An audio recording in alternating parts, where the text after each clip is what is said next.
आध्यात्मिक व्यक्तियों में से एक व्यक्तित्व चुनना पड़े मुझे अपने जीवन में मॉडलिंग करने के लिए, मतलब कि उनकी तरह जीवन जीने के लिए, तो मेरे लिए रोल मॉडल है कबीर जी। जी हाँ, मुझे कबीर और मीरा, कबीर की तरह सांसारिकता और मीरा की तरह अपने आप में फना, अपने आप में मग्न होना, अपने नाचना गाना, उस स्तर की भक्ति करना कि जहाँ पे मुझे लोग लज्जा ना रहे, जहाँ पे मैं ये ना सोचूंगी लोग क्या सोचेंगे। मैं नाचूं, मैं गाऊं, क्योंकि मैं बिना नाचे गाए नहीं रह सकती हूँ। क्योंकि जब आप बहुत ज़्यादा आनंदित हैं, आपका शरीर आनंदित है, तो आप गाते हैं, मुस्कुराते हैं।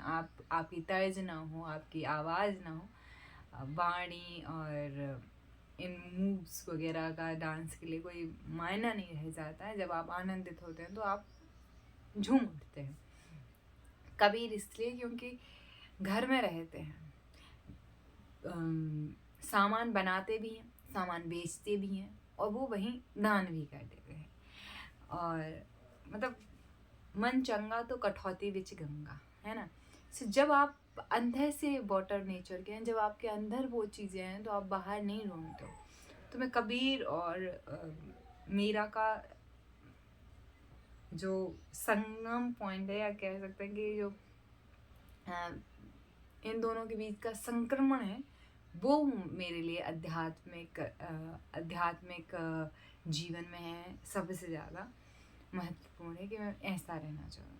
तो हाँ, मुझे मतलब कबीर जी बहुत ज़्यादा पसंद हैं, बहुत, मतलब कबीर मेरे लिए महत्वपूर्ण है। कबीर मेरे लिए मतलब रोल मॉडल है, मेरे लिए प्रेरणा स्रोत है कि सांसारिक जीवन में रहते हुए, बेचते हुए, खरीदते हुए, सामान बनाते हुए, दान करते हुए, आप कैसे इस संसार में रहते हुए, इस बाजार में रहते हुए अपने आप को जान सकते हैं और उससे पार जा सकते हैं। ना आपको बन जाने की ज़रूरत है, ना आपको संन्यास लेने की ज़रूरत है, ना आपको कठोर तप करने की ज़रूरत है, ना मौन की ज़रूरत है, ना ध्यान की ज़रूरत है। आप इसी क्षण हैं जो हो सकते हैं।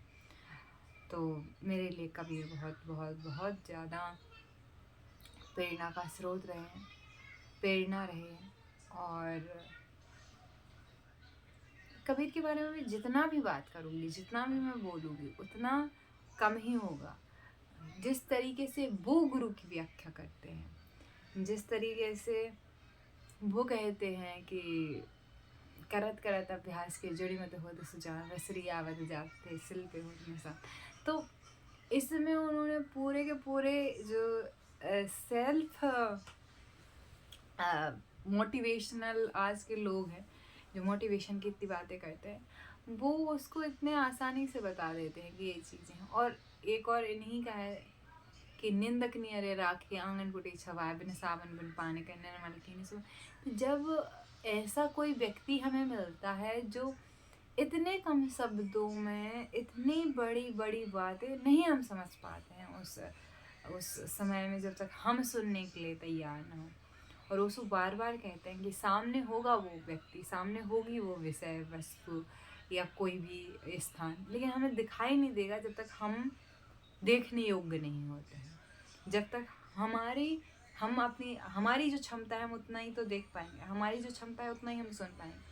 जैसे ओशो को अष्टावक्र गीता जब मैंने पहली बार सुना था, तो जितनी मेरी कैपेसिटी है उसी के अनुसार तो मैं समझूंगी, लेकिन उनके समझाने का तरीका इतना आसान था, इतना सहज और सरल था कि मेरे जैसे इंसान को भी बहुत कुछ समझ आया। लेकिन जब मैंने दूसरी बार सुनी भी चीज़ें, तो मुझे और बहुत कुछ समझ आया। अब मैं फिर से सुनूंगी तो मुझे लगता है और गहराई से समझ आएगा।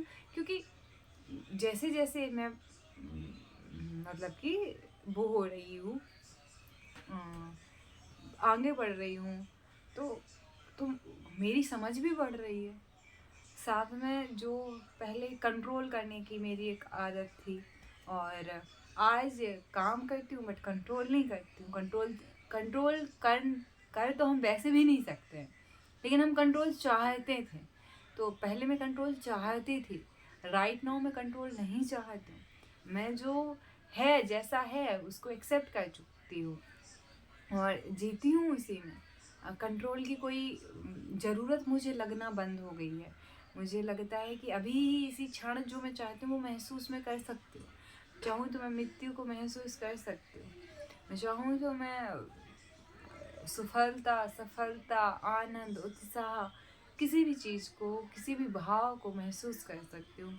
कोई भी विचार जो मुझे बांधे तो उसमें कितना अंदर तक जाना है तो उसमें मैं डूब सकती हूँ। किसी भी बिलीव को, विश्वास को मैं बना सकती हूँ, ख़त्म कर सकती हूँ जो मतलब कि बहुत रूढ़िवादी या सही नहीं है विश्वास।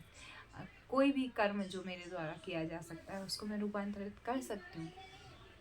तो लेकिन करने में क्या होता है, पहले करत करत अभ्यास की जड़ें मत होती सुजान रस आवत जात सिल। इसका मतलब ये नहीं कि बाहर से करना है आपको, पहले आपको रिहर्स इधर करना पड़ता है। क्योंकि हमारा नर्व सिस्टम जो होता है, न्यूरोलॉजी में कहा जाता है कि जब हमने यहाँ पे कुछ रिहर्स बार बार, जैसे हम पे कोई चिल्लाता है हमें बुरा लगता है, ये हमारे साथ लाखों बार हो गया, तो वो ना चाहते हुए भी नेक्स्ट टाइम जब ऐसा होगा तो हमारी बॉडी वैसे रिएक्ट करेगी। तो हमें क्या करना है, कॉन्शियसली 5-10 बार यहाँ पे जो हम चाहते हैं उसको रिहर्स करना चाहिए। एंड करत करत अभ्यास के 2-4-10 बार हमने कर लिया एंड 2-4-10 बार सामने से वो प्रैक्टिस हो गई, तो धीरे धीरे हम जैसे कि उदाहरण से समझाऊँ तो ज़्यादा अच्छा समझ आएगा। तो लेकिन अभी उदाहरण से नहीं समझाना है, उसके लिए मैं एक अलग वीडियो बनाऊँगी कि अपने भावों को नियंत्रित कैसे करें, how to control your emotions and feelings, अपने फीलिंग्स को कैसे नियंत्रित करें, रेगुलेट करें। तो कबीर बहुत, आप कबीर के बारे में ज़रूर पढ़िए। कबीर के बारे में जो पूरा का पूरा एक सीरीज़ है ओशो का, ओशो वर्ल्ड या oso.com पे जाएंगे तो आपको हिंदी और इंग्लिश के डिस्कोर्सेस मिलेंगे। आप एग्जैक्टली उनके किसी एक डिस्कोर्स को मत ओपन कीजिए। आप जो भी सुनना स्टार्ट करें प्लीज़ मेक श्योर करें कि आप उनकी पूरी सीरीज़ देखें वो, बिकॉज ओशो ग्रेट पर्सनालिटी हैं और वो आपको बिना संदर्भ, बिना कॉन्टेक्स्ट के हम उन्हें जानने की कोशिश करेंगे तो हम मिसअंडरस्टूड करेंगे, हम कंफ्यूज्ड होंगे रादर देन क्लियर। और लेकिन जितनी क्लियरिटी आपको कृष्णमूर्ति और ओशो दे सकते हैं उतनी कोई नहीं दे सकता है। अगर आपकी इंग्लिश अच्छी है तो आप कृष्णमूर्ति को सुन सकते हैं, हिंदी में उनके खुद के डिस्कोर्सेस कम ही हैं। वहाँ की ओशो की हिंदी में भी इंग्लिश में है। 5,000 घंटे का आसपास का उनका हिंदी डिस्कोर्स है टोटल मिला दें, और 3,000 के आसपास का इंग्लिश डिस्कोर्सेस है। मतलब कुछ मतलब कि एक ही तरीके से है, तो कम से कम आपको 6 से 8,000 घंटे का डिस्कोर्सेस मिलेंगे। आप ये सोचिए, इतने 1,000 घंटे एक व्यक्ति बोल के गया है, उसने कितना पढ़ा होगा। जब आप इतना जानते हैं तो इतना बोल पा रहे हैं, है ना। तो उन व्यक्तित्व के पास जो है वो आपको बहुत बहुत बहुत महत्वपूर्ण है, आपको आगे बढ़ने में मदद करेगा।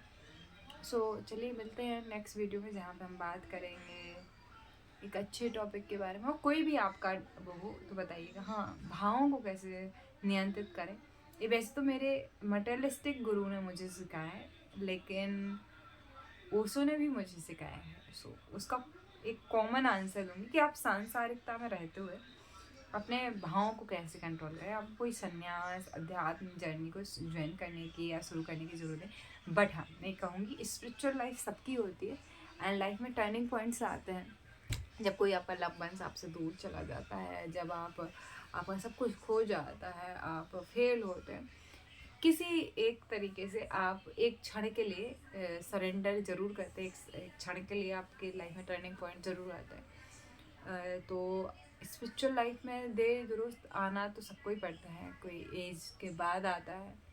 आप अभी से रहेंगे तो आपको ये सारी चीज़ें उतनी परेशान नहीं करेंगे। सो मिलते हैं नेक्स्ट वीडियो में। Thank you so much.